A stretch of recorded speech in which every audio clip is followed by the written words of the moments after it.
What's up, guys? I'm back with a new video, and today I want to talk a little bit about some card prices. As you know, I have been making a couple of videos related to, first it was Vegas, then I did a little bit of a hat format deck profile for my dragons, elemental dragons that I actually want to play in the format. And as a result, not of my videos, but of a lot of YouTubers and a lot of like Facebook posts or whatever it is, hat format is popular. Specifically, the YouTuber Oscar. Legacy Retro Formats. If you're here, you definitely know about Oscar. That's for sure. Great player, incredible channel. I watch basically all of his videos. Big fan of his stuff. But he's been having huge local events, huge local events. And so I just want to talk about a perspective, I guess. I personally am almost entirely just a collector. I kind of play, for sure. I haven't played a lot, maybe 3 games since Nats, to be completely honest. And before Nats, I think between YCS Indy and the Nats, I played about 10 games total. But I'm fully a collector at heart, and usually that goes with high rarity stuff, mostly high rarity stuff. Luckily, I recently bought a lot of stuff for hat format, which is high rarity, max rarity on a lot of things. The problem is a format that's not totally popular yet. Like it's rising, I'll say, but it's not popular. The online events don't have a significant amount of players, to be completely honest. Not yet, but could very quickly become the type of event where you hit 100 plus players for online events, or if they start doing really high end IRL events like they do for Edison and Goat events. I think it was this weekend maybe or last weekend. Edison and Goat both had like $5,000 total prize events, right? So it's crazy. And I think hat format is going to be a little bit bigger than like Tengu Plant. I personally do not like Tengu Plant at all. I've tried it several times. It's just not for me. But I did want to just go down the rabbit hole of high rarity cards. In this case, let's get a very early look at a format that is starting to potentially take off again and their card prices. And unfortunately, I'm looking at this price history and they're still gathering data. So I don't know.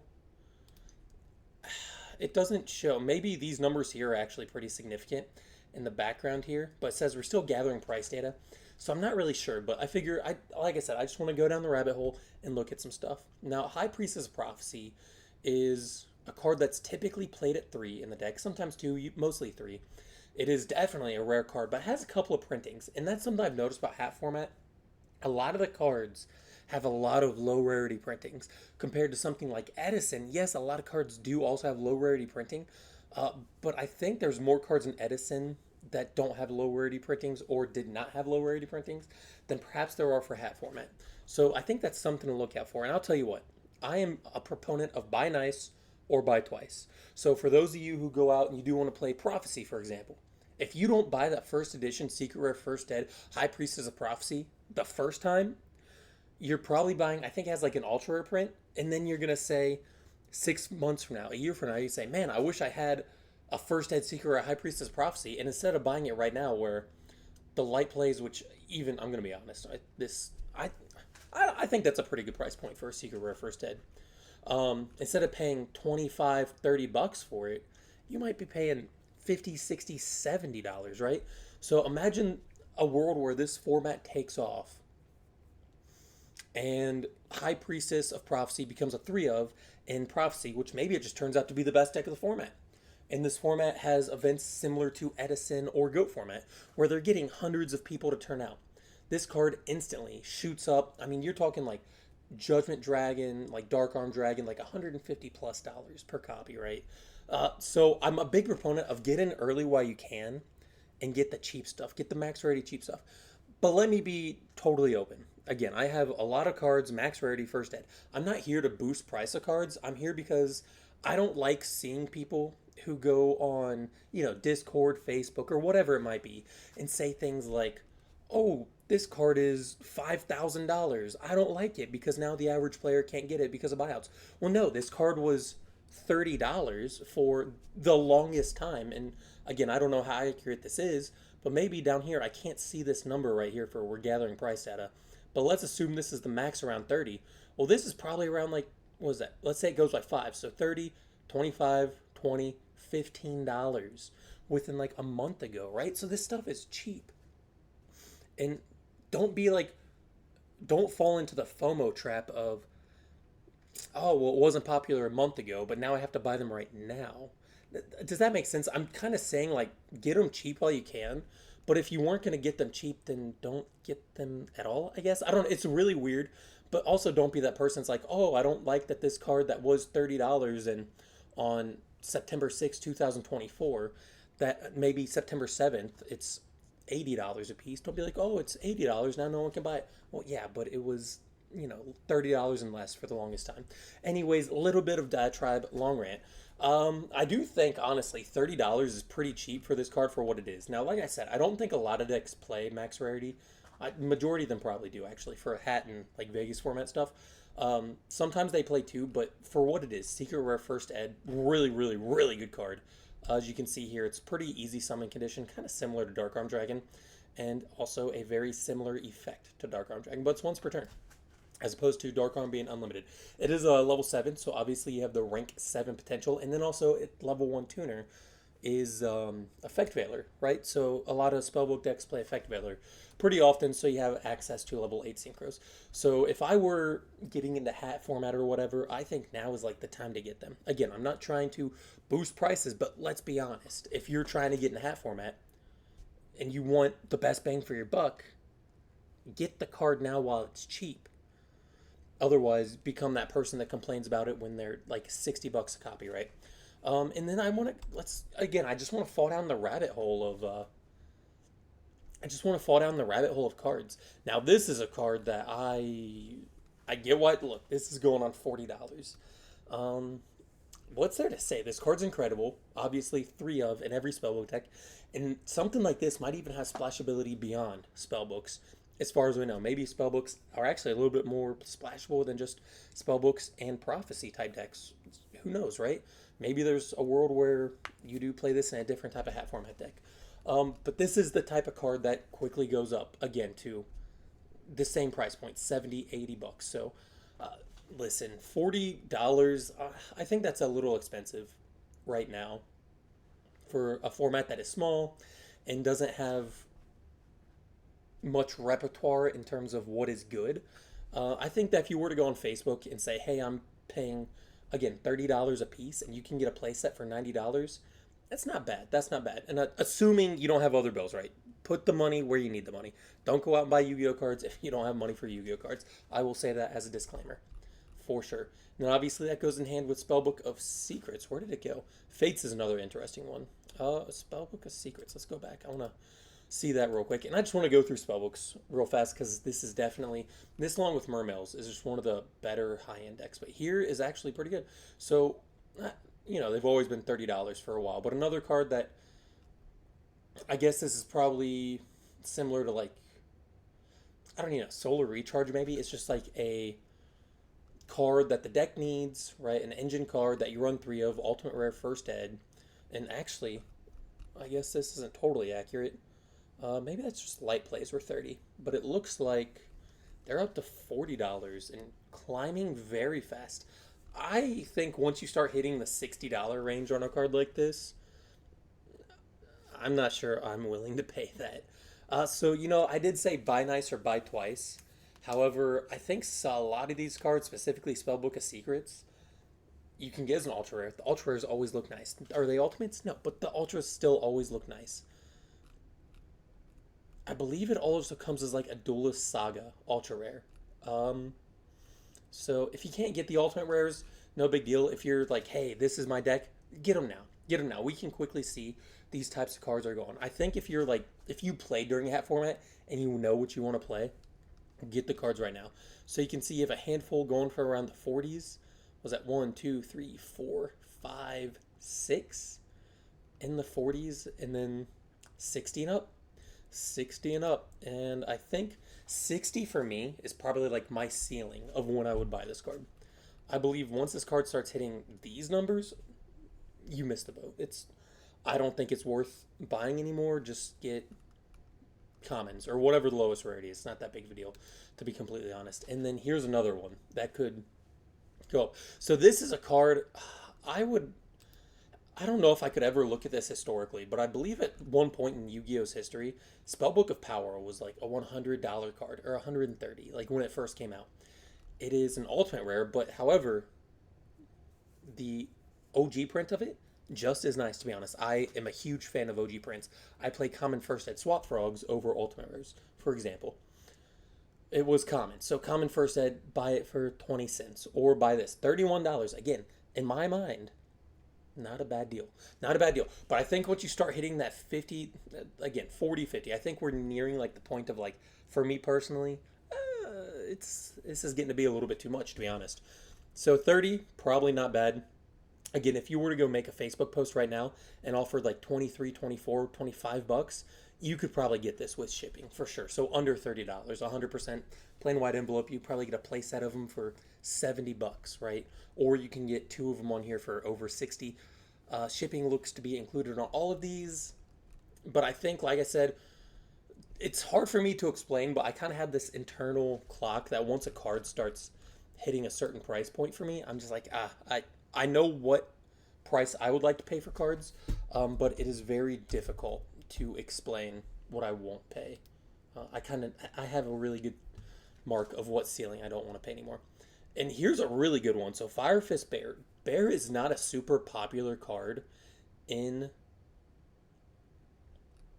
I don't want to say this. I'm not super familiar with format yet, but Fire Fist is not the best deck in hat format for sure. Is it good? Probably. It's probably pretty good. But against the likes of the top decks being Geargia, Hat itself, and then Mermill, I don't know. Now, Fat, so there is a Fire Fist Artifact Trap Trick deck. Is it good? Maybe. It's Artifact Trap Trick, so probably pretty good. Bear is an interesting card, and I'll tell you, I got a playset of these for like 16 bucks total. I don't expect them to be told too much higher than that. I think I paid, was that like $6 a piece about for first ed ultimate rares? It's because when you, well, okay, that was very unexpected. I did not look at these prices. I do not look at prices before I hop on and start buying stuff. That was shocking. Yeah, no, I went online and someone was selling them super cheap, like $7 for a playset of Ulti or per Ulti first. I think I got them for like between 16 and 18 total. For an ultimate first ed bear, $40, and then after that it's 50, three copies there, and then up to 90. I'm gonna be real honest. And this kind of goes for Tenki too. I'm gonna go over here and look at Tenki. I don't think 90 is a terrible price point for Bear. Would I buy them at 90? No, absolutely not. Am I going to sit here and tell you $90 is not a good price point for Bear? I'm also not going to say that. It is a very good card. Again, I don't think the deck is particularly great in hat. Now, if you go back and play Vegas or Fire Water format, obviously Bear is an incredible card, a 3 of, and it's played outside of just Fire Fist because Tenki is so splashable and Bear is just like a smashing ground, I guess. I don't target one monster. It's better than Smash. It's like a smashing ground nobleman combination, right? And then you get to search something else after that. So Bear, obviously a really, really good card. My ceiling for Bear was like 30 bucks. I personally would not be buying Ultimate Rare Bears at this exact moment. Like I said, $30 would be my ceiling for an Ultimate Rare First Ed Bear. But I'm not going to sit here and tell you that it's not a $90 card. It's not a 50. I don't know. I'm not going to say that because Bear is really good. It's integral to the deck. And as someone who has spent a significant sum on Yu-Gi-Oh cards in my life, I mean, if you bought these for 50 a piece, I don't think that's the worst. I think you go make a Facebook post right now and say you're buying Light Plays, First Ed, Near Mints, whatever, for right here, $35. You could probably go make a post say you're buying for $34, and I would say that's the move. But if you're going on TCG Player and you're buying a play set for 120, I don't know. That for me is a bit too much for Bear. I don't know if you could get it between $90 and $100 for a play set. I think you're doing pretty good on Bears. Anything above that, you're kind of losing me. Now, Tenki is an interesting card because not only is this obviously incredibly good in 2014 Yu-Gi-Oh, I think 2013 is when Tenki actually came out. I forget. I'm not sure. This card has a significant amount of play beyond 2013, and maybe there's a chance it's still used in modern. So I wouldn't be surprised. Like $50 for Tenki, I think that is actually really cheap. I don't think there's really a good comparison to this card. Maybe something like Charge of the Light Brigade, to be honest, that just has like a super high rarity, right? It's obviously super similar to Reinforcements of the Army, but that's not an expensive card. It's super rare first ed, has had 80 different printings. People still argue over what's the max rarity printing, but towards this is like ultimate rare, max rarity, no debate. It probably only has what, 4 or 5 printings total. The original common, I know it has a super rare printing. This ultimate, and maybe it comes as a mega pack ultimate rare somewhere or common along the line. But again, this is a card that not only is it incredible in these retro formats, I think there's probably a world where the what is it? Beast Warriors get support at some time in the future, and Tenki shoots up to $130, $140 a copy, right? So again, if you have the money and you can buy these at 50 a piece for light play, or is there a near mint printing?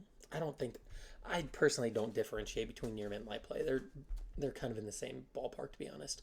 Um, am I paying? Let's see, the lowest. See, not verified, not verified. So the lowest verified printing is 80. That is a bit too much for me, to be honest.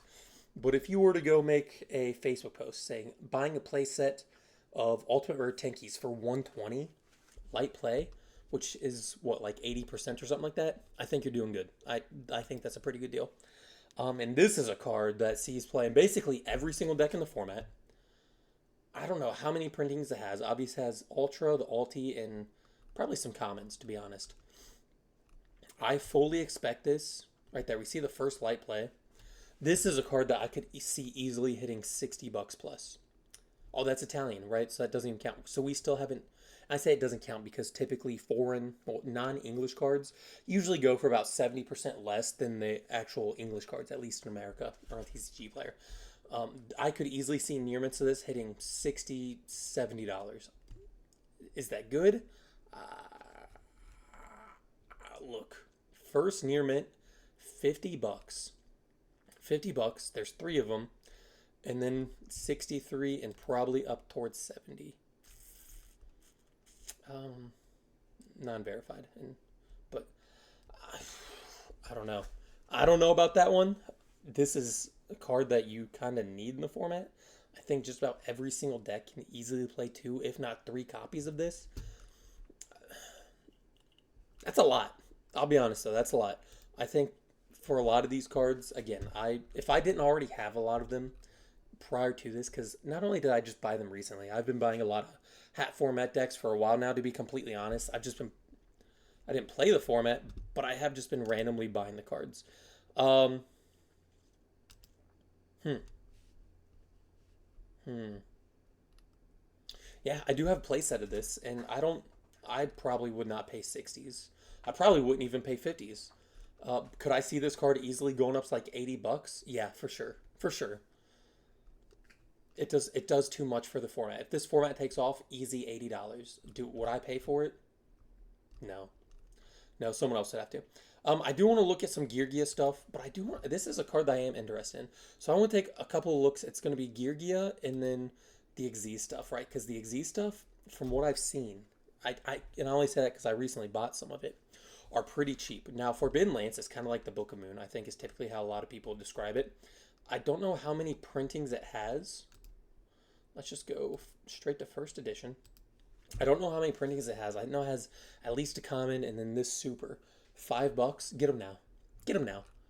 You're talking about one of the best cards in the format. In a format without Heavy Storm.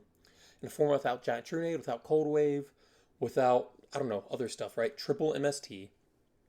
And then as we just looked at Breakthrough Skill, Fiendish Chain, Spellbook of Fate, Book of Moon is still really popular in the format. Phoenix Wind Blast, Compulsory, Bottomless. A lot of the power traps. Double Mirror Force Torrent, right? $5. $5. $4 for the light play first ed. $3. $3.68 plus shipping. So 4 was actually 5 for that About 6 here. Get them now. Absolutely. Absolutely. This is a card, easy. Easy $20 card a year from now. Easy $30 card. Get them now while they're. Go on Facebook today and say, looking for 3 Forbidden Lance super rare first eds. Paying $10. Just do it. Paying $9. Whatever. Just do it. I'm telling you, this card, easy $20 card. And I say that because that's what it was. My hair, I just used shampoo on my hair, so it's very just flowy. It's very flowy. But do it. Just this, and I say, what was I saying? This card was a $20 card during actual like hat format during the time. It always, and I remember because when I was in college at the time, and I couldn't afford these. I actually needed a playset because I played Gladiator Beast. But I couldn't afford a playset. I think I had maybe one of them. Look, here's shipping included. $8. $8. $8. I think, get them now. Just get them now. Let's look at some Geargia stuff real quick because Geargia is considered probably the best deck of the format, to be completely honest. Between Geargia and hat, specifically Artifact Track deck. I think the hands have kind of been relegated to the side, if not taken out for a lot of stuff. We're gonna go high to low, so that way we can just see what is the most expensive. Duelist League's gone. Duelist Leagues are so cool. If you guys see Duelist League cards, just get them. They're so awesome, and they're relatively cheap. You know, you see a market price of $10 here. It's probably a little bit more expensive if I actually go in and click on it, but that's just really cool. Astral Pack, this is worth looking at, to be honest. Now, the one I did want to look at is Geargia Armor right here. The Heart and Soul of the deck. But let's look at this. Lone Fire Blossom for the deck, and 2, potentially $3. Let's clear filters, because we had the first edition. Near mint, 7. Look at this. Look at this. He wants to charge you $3.75 and then $5 for chipping. Always look at this stuff. I don't know Magic and Monsters, but that's not cool, man. That's no, that's not cool. $5, $4, $4 plus shipping 5. Get them now. Get them now. Look, very few listings. Just get them now. Another card that if you don't get it, either I personally would play the rare first ed because I do like it more. But if I understand like people want their super rares, they want holographics. If you like holographic, you like super rares, get it now. Get it now. Because you're looking, I think $10 for me. Again, super expensive for this. I'm not about that shipping price. 8. If you can go on Facebook and say, hey, paying, was that $24 for a playset? I'd do it. But you see this $25 right here? It's unreasonable today. Next year, probably gonna say, man, I wish I bought these cards. Same thing for Accelerator. But let's look at Geargia Armor. This is the Heart and Soul of the deck. You need to have it. We're gonna go first editions because again, if you don't, I don't think there's any reason, to ever buy unlimited Yu-Gi-Oh cards. If you're gonna buy unlimited because you just want like a place marker, just buy the lowest rarity. If you're gonna buy an unlimited Geargia Armor, buy the commons. Buy the commons because you're obviously now we know they will reprint these really old sets. You're not even getting the max rarity because you're missing the first ed. And some people say, "Oh, I like the first ed stamp doesn't mean anything." Great, but you're just I don't know. In my mind, you're just throwing money away. To be honest, and this is $10. $10, get them now. Do I think $10 is a lot for this card? Yes. Yeah, I wouldn't buy it personally, but I also don't want to play the deck even a little bit. Is it a great card? Yeah, this is a really, really good card. Probably one of the best cards in the entire format. Not only does it make Geargia's incredible, it makes Katakuri's incredible, right? Katakuri OTK is probably pretty good.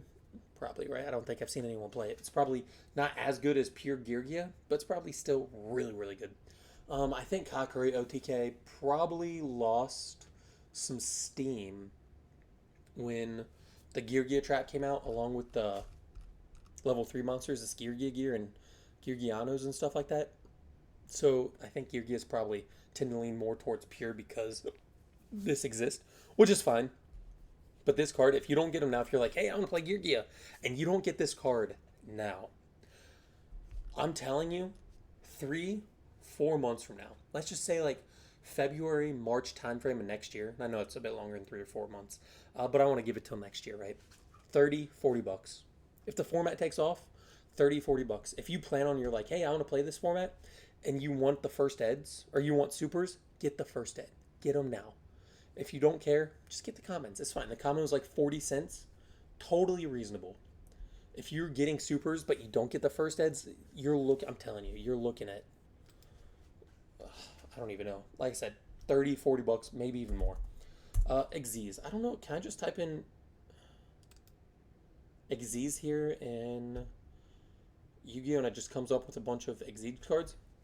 It does. Unfortunately, the big one. This is what I wanted to look at more than any of them. Big Eye. Clear filters. Look at this. German. Lowest near mint. $60 because we're including shipping and taxes. $60 for lowest near mint. This card, listen, I don't, if anyone has ever played 2014 Yu-Gi-Oh! Or 2013 for that matter, I barely played. But I know Big Eye is the epitome of this format. Big Eye and Draco Sack. I think Big Eye has 3 printings. The secret rare, first ed, get it if you want secret rare. The ultimate rare, just get it if you're playing the format. And I think an ultra rare. And if you're like, oh, I just want something to play with the homies to remind me of 2014 Yu-Gi-Oh! I guess get the ultra rare, but that's probably going to be pretty expensive too, in the realm of like 10, 20 bucks. We can look at that in here in a second. This is the card that you're talking about that's like the Metamorphosis of the Goat. That's like the Caius of Edison. This is the card. Even though you run one of them, right? It won't hit the 500-600 bucks that Caius and Metamorphosis hit because you only run one. But easy, $150, $200, easy. And I hate to say it because it's like a card that you need to run. It only has 3 printings, I think. It might have more. The ultimate rare, easy $150, $200. Secret, easy like $100 probably. And that's like, again, let's assume the format takes off like Edison or Go. Easy $100. Which leaves, again, I think it's only ultra rare, 20 plus. And that is too expensive because for a lot of players, they're going to say 20 bucks for a Big Eye ultra rare, and that's the cheapest one. I just wanted to play dragons. I just wanted to play mermaid. And elemental dragons probably really cheap, to be honest.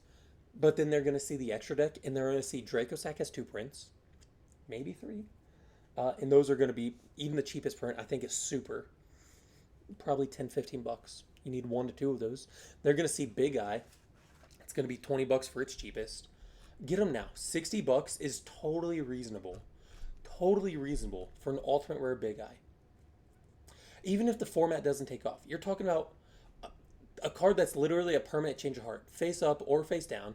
Can be used in basically every single format, including current.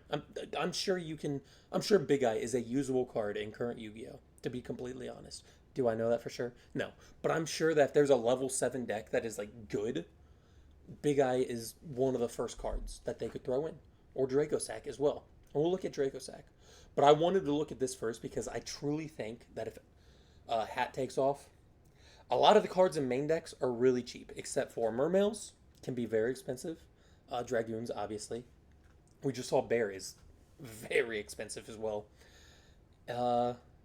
And Prophecy can be really expensive. The extra deck, and a lot of retro formats, let's look at Edison. Extra deck, relatively cheap. Off the top of my head, I can't think of anything that's very expensive. I think you probably buy every single extra deck monster in Edison, like $5 or less. You can probably do the same thing in Tenki. Every extra deck monster, $5. Maybe Trishula might have printings that its lowest printing is like $10, maybe, but whatever, I guess. This format, no. I thought there was somewhere where you could click on View All Copies. I don't know. Get it. Just get it. And then let's look at Draco Sack. I want to look at Draco Sack, and I'm going to look at Felgrand, because I think these cards are specifically some of the bigger ones. Maybe the rank 4s, and I don't want this video to be too long, so if you guys like this, like, comment, subscribe, let me know, and I can go over more. But let's go back to filters, and you already see the Unlimiteds, $20. They're already hitting $20 for Unlimiteds. And I think that's not good. I think that's not good because, again, another card that you just need to have it depending on what deck you play. If you wanted to play Burmail, you need Draco Sacks. And look, they're already, for light play, 25. This has shipping, so still up towards 25.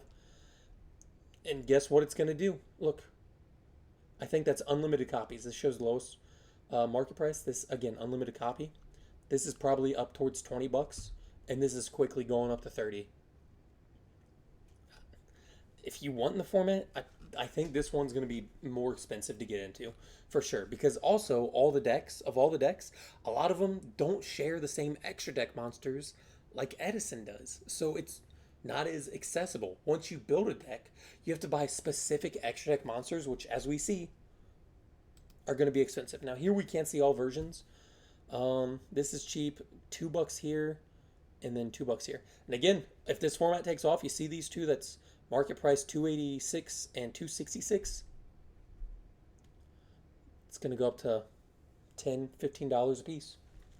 I hate to say it, and that's like, but that's expensive. When you multiply that by 15 different extra deck, you're talking $200 for just the extra deck at the lowest rarity. So it's kind of a format you do want to get into it a little bit sooner than later. And what card did I say I just want to look at? I already forget, but let's look at this. Another card that Lavalval is absolutely going to take off. Absolutely going to take off. Lavalval chain. Look, 3 printings. 3. Premium gold, no one wants it, but if they have to play it, they will. Guess what? The decks that use this usually use 2 of them. So you need 2. So people want matching copies. This Hidden Arsenal 7, easy 40 bucks. Lavalval chain, premium gold, easy 20 bucks. Now, Dual Terminal 7, this is another card like the Ultimate Rare Big Eye. I'm telling you, look, market price of 35. I don't really understand the market price, but look. The lowest, 55, 60s. Once they're gone, 80, 2 of them. Immediately up to 100. Immediately up to 100. Make a Facebook post as soon as you see this video saying buying DT Lavalval chain, 40 bucks. This card's good in every format that it's legal in. Every format. Its effect is insane. It's a Foolish Burial with a body. It's actually a double Foolish Burial, right? If you look at Infernity decks that overlay with Infernity Archfiend and that other level 4 that I can't think of its name, the Stygian Street Patrol, detach Stygian Street Patrol to send like another Street Patrol, to banish one, to special summon your Archfiend, to search out Archfiend, to banish the other, special summon your third Archfiend, to overlay again. If you're in a max rarity, get this now, because if you don't get now, this is another card that's hitting 150 and then some. And I hate to say it because it's a really good card, but DTs are just hard to find. DT cards in general are hard to find. DT Ultras are really hard to find. And there's a lot of people, like myself, that once they get stuff like this, we don't sell it. That's the truth. I have a copy of this. I do want to get one more. But once I get them, I promise you, I do not sell stuff. I don't. I do sometimes. Very, very rarely. If only I get a copy that's like a higher rarity, or rarity that I like to play more, or a whole host of things, will I ever sell any of my stuff? Something like this, DT Lavalval chain, and there's a lot of people like me who just collect, who just like looking at stuff. We don't sell it. Get them now. Basically, that's my message for this. And I'm not trying to hype the format. I'm not trying to spike prices, right? My audience isn't big enough for that. Maybe 100 people watch this, and maybe 10 people watch it all the way to the end, because this video is getting pretty long. We're up to 34 minutes. I just don't like seeing people who post things like, oh, this card is too expensive. I didn't get a chance to buy it. Yeah, well, the card was like less than $10 for legitimately the past 12 years. So who's really to blame? Maybe people who want to go in and start buying a bunch of copies and reselling them at significantly higher amounts. Maybe. But my blame is on the people who just didn't buy stuff. 1, early on, or 2, that's it. That's it. And I guess Konami. I think Konami, once they see cards need reprinting, they do a pretty good job reprinting stuff. But something like this that has 3 printings and they're all kind of high rarity and old printings, It's the perfect storm for a retro format card to go from, you saw $40, look, market price of $37 to $100. So don't be the one that gets, left behind while the bus takes off. If you have the money and you like retro Yu-Gi-Oh, buy it. I am of the opinion of play a bunch of retro formats. I love it. I'm not an Edison player. I'm not a GOAT player. I'm not a hat player. Just play all of them. All of them, right? Try a little bit of everything. I tried Tengu. I'm not a Tengu player. That's for sure. I'm definitely not a Tengu player. But hey, if you guys like this video, like, comment, subscribe. I do enjoy just kind of going through and looking at prices. It's been a very long time since I've looked at the price of anything. But as we get into a new format and we're able to kind of see cards where they're at, like down low, and then see where they take off to or drop, I think that'd be something that's really cool to kind of sit here and watch and see what's going on. But let me know what you guys think. Have a wonderful day and bye.